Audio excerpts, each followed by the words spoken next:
نحمدہ و نصلی علی رسولہ الکریم اما بعد فاعوذ باللہ من الشیطان الرجیم بسم اللہ الرحمن الرحیم ان تنصروا اللہ ینصرکم ویثبت اقدامکم۔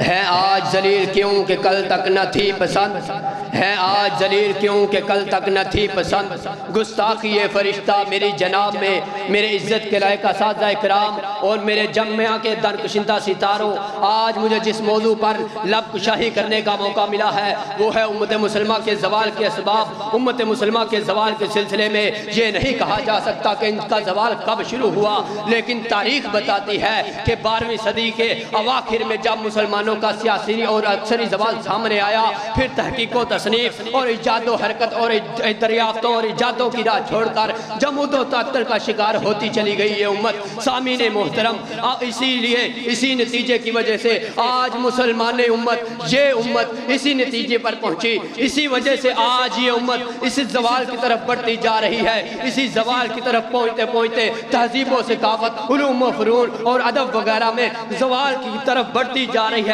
جناب علی وقار یہی وہ امت ہے جسے اللہ تعالیٰ نے اسلام کے غلبے کے لیے پیدا کیا تھا، جیسا کہ قرآن میں یوں بیان کیا گیا وَأَنْتُمُ الْأَعْلَوْنَ إِن كُنتُم مُؤْمِنِينَ۔ جناب علی وقار یہ وہی امت ہے نا، ہم بھی غور کریں، یہ وہی امت ہے جس نے دنیا پر ایک لمبا عرصہ حکمرانی کی تھی، جس کے وجود کا مقصد اللہ کے دین کی سر بلندی اور دین محمد کی سر بلندی تھی۔ علامہ اقبال نے کیا خوب کہا، دہشت تو دہشت دریا بھی نہ چھوڑے ہم نے، دہشت تو دہشت دریا بھی نہ چھوڑے ہم نے، بحر ظلمات میں دوڑا دیے گھوڑے ہم نے۔ جناب علی وقار امت مسلمہ زوال کا سبب کیوں بنتی جا رہی ہے؟ جناب علی وقار امت مسلمہ کے زوال کا پہلا سبب جانی اور مالی جہاد سے پہلی تہوی اختیار کی جا رہی ہے، جانی اور مالی جہاد سے پہلو تہی اختیار کی جا رہی ہے۔ یہ دین، یہ اسلام مسلمانوں سے جانی اور مالی قربانی کا مطالبہ کرتا ہے، مگر افسوس اب کے مسلمانوں میں وہ غیرت کہاں، اب کے مسلمانوں میں وہ جذبہ کہاں جو یورپین اقوام نے جنگ عظیم نے اپنی قربانیاں دی، نہ اپنی جان کی پرواہ کی، نہ اپنے مال کی پرواہ کی، اپنے انہوں نے سر قلم کروا دیے۔ جناب علی وقار امت مسلمہ میں وہ جذبہ اب کہاں؟ آئیے رب کا قرآن کیا کہتا ہے، یہ رب کا قرآن کیا کہتا ہے؟ یہی وہ امت ہے جو زوال پذیر ہوتی جا رہی ہے۔ وَمَا كَانَ رَبُّكَ لِيُهْلِكَ الْقُرَىٰ بِظُلْمٍ وَأَهْلُهَا مُصْلِحُونَ۔ اللہ رب العالمین کسی پر بغیر کسی وجہ سے ظلم نہیں کرتا۔ خدا نے آج تک اس قوم کی حالت نہیں بدلی، نہ ہو خیال جسے اپنی حالت کے بدلنے کا۔ جناب علی وقار امت مسلمہ کے زوال کا دوسرا سبب اپنے دین اور قوم سے غداری اور دشمنوں سے وفاداری ہو رہی ہے۔ اسلامی ممالک میں غداری اور خیانتیں عام ہو رہی ہیں، جبکہ قرآن کہتا ہے اسلامی ممالک میں خیانتیں غداری اور عام چل رہی ہے۔ جناب علی وقار اللہ رب العالمین کا قرآن کیا کہتا ہے؟ اللہ رب العالمین کا قرآن یوں اعلان فرماتا ہے، اللہ رب العالمین کا قرآن یوں اعلان فرماتا ہے انما یخشی اللہ من عبادہ العلماء۔ علماء کی زوال اور سیاستدانوں کی زوال کا یہی سبب بنتا جا رہا ہے کہ ہم علماء کی عزت نہیں کرتے، حکمرانوں کے پیچھے چلتے جا رہے ہیں۔ اللہ رب العالمین کا قرآن کیا کہہ رہا ہے؟ انما یخشی اللہ من عبادہ العلماء۔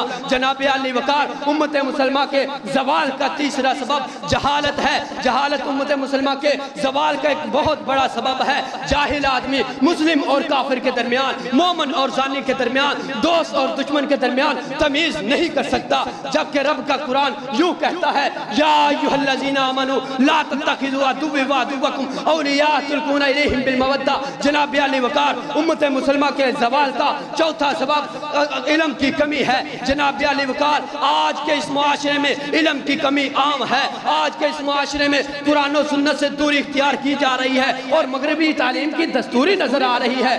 یہ ایک ایسا علم ہے جو ہم کو معرفت الہی سے دور کر رہا ہے۔ جناب علی وقار جبکہ قرآن یوں بیان کرتا ہے اقرأ بسم ربک الذی خلق خلق الانسان من علق اقرأ وربک الاکرم، تو کہیں پر رب اکبر نے اس امر کا اعلان فرما دیا قل هل یستوی الذین یعلمون والذین لا یعلمون انما یتذکر اولو الالباب۔ اللہ سے کرے دور تو تعلیم بھی فتنہ، اولاد بھی املاک بھی جاگیر بھی فتنہ۔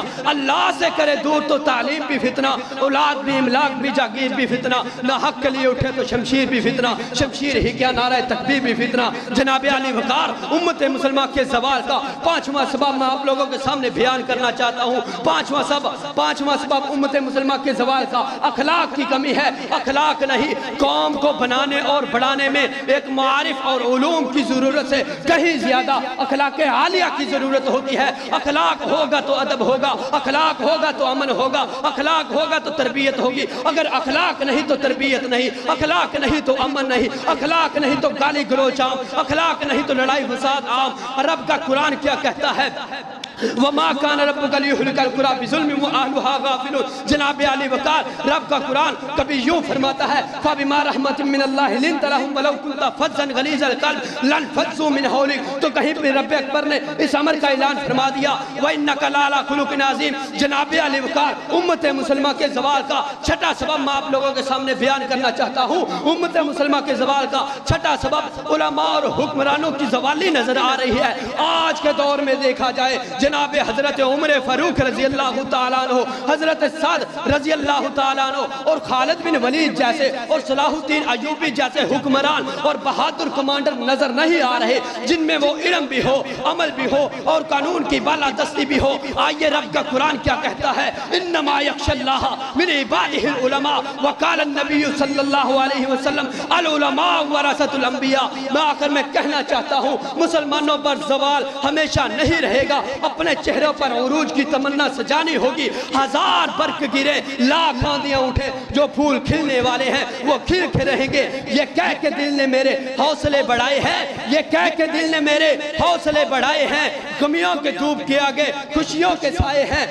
کیا ہوا آج یہ امت زوال پذیر ہے؟ اپنی ہمت کو برقرار رکھے، یہی ان کی ہمت ایک دن عروج کا سبب بن کے رہے گی۔ ہر ایک شکست دے گی تجھے ایک نیا حوصلہ، ہر ایک شکست دے گی تجھے ایک نیا حوصلہ۔ ممکن نہیں کوئی جیت بغیر ہارنے کے۔ وما توفیقی الا باللہ۔